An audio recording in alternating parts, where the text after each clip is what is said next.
Assalamualaikum warahmatullahi wabarakatuh. Saya Yufarianti Elvira Ifat dengan NIM 191030404146 akan menjelaskan tentang hukum internasional, diplomatik, dan konsuler.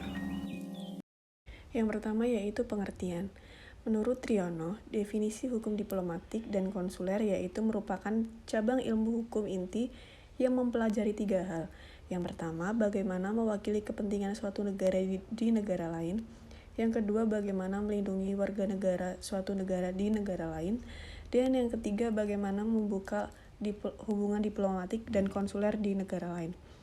Pada hakikatnya, hukum diplomatik merupakan bagian dari hukum internasional yang sebagian hukumnya sama dengan sumber hukum internasional, seperti konvensi-konvensi internasional yang ada. Namun, apa yang ditulis oleh Ellen Denza mengenai diplomatic law pada hakikatnya hanya menyangkut komentar mengenai konvensi Wina mengenai hubungan diplomatik. Yang kedua yaitu sejarah hukum diplomatik. Sebelum didirikan Badan PBB, pengembangan kodifikasi hukum diplomatik tidak begitu pesat.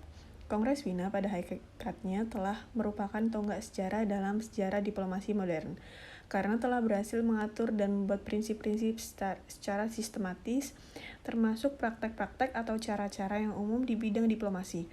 Kongres Wina telah menetapkan tingkatan secara umum mengenai penggolongan kepala-kepala perwakilan diplomatik secara mutakhir.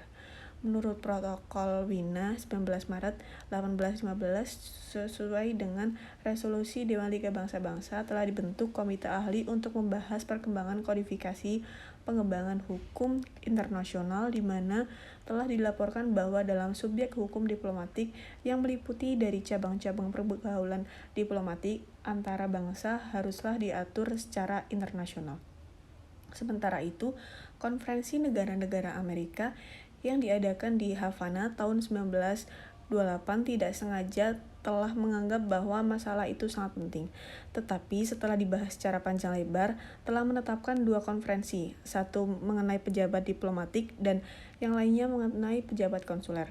2 konvensi itu telah diratifikasi oleh 12 negara Amerika di mana Amerika Serikat cenderung untuk tidak meratifikasinya dengan alasan bahwa dicantumkannya ketentuan mengenai pemberian suaka diplomatik yang dianggap tidak tepat dan tidak dapat menimbulkan keberatan.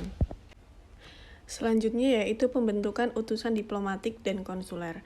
Pembentukan perutusan diplomatik antar negara ditetapkan berdasarkan persetujuan antar negara yang bersangkutan. Adapun fungsi perutusan diplomatik yaitu yang pertama mewakili negara pengirim di negara penerima, yang kedua melindungi kepentingan dan warga negara-negara pengirim di negara penerima dalam batasan-batasan yang dibenarkan oleh hukum internasional. Yang ketiga, mengadakan perundingan dengan pemerintah negara penerima. Yang keempat, melalui semua sarana yang sah memastikan keadaan dan pembangunan di negara penerima dan melaporkan hal tersebut kepada pemerintah negara pengirim.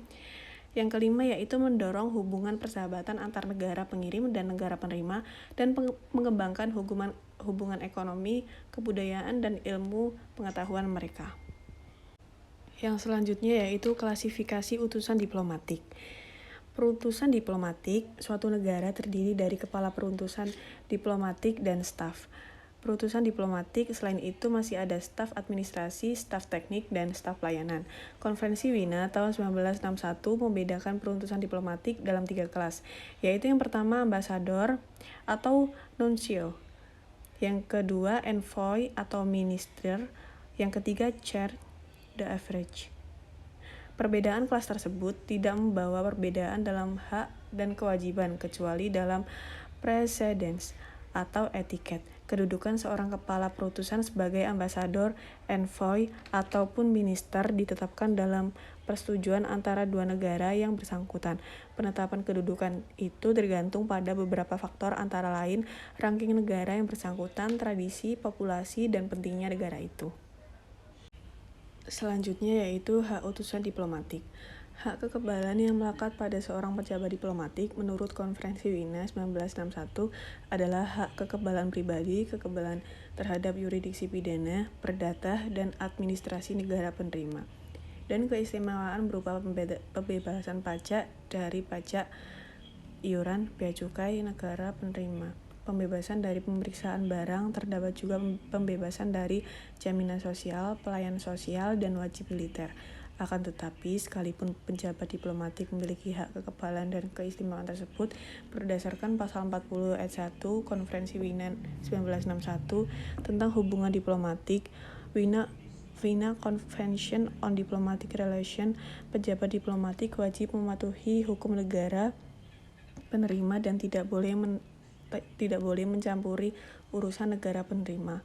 Peran negara ketiga terhadap pejabat diplomatik yang berada di wilayah yuridiksinya berdasarkan ketentuan pasal 40 Konferensi Wina 1961 tentang hubungan diplomatik bahwa apabila negara ketiga telah memberikan izin terhadap pejabat diplomatik yang bersangkutan untuk memasuki wilayahnya, maka negara ketiga wajib memberikan hak kekebalan dan keistimewaan terbatas yang diperlukan untuk menjamin perjalanan pejabat diplomatik tersebut.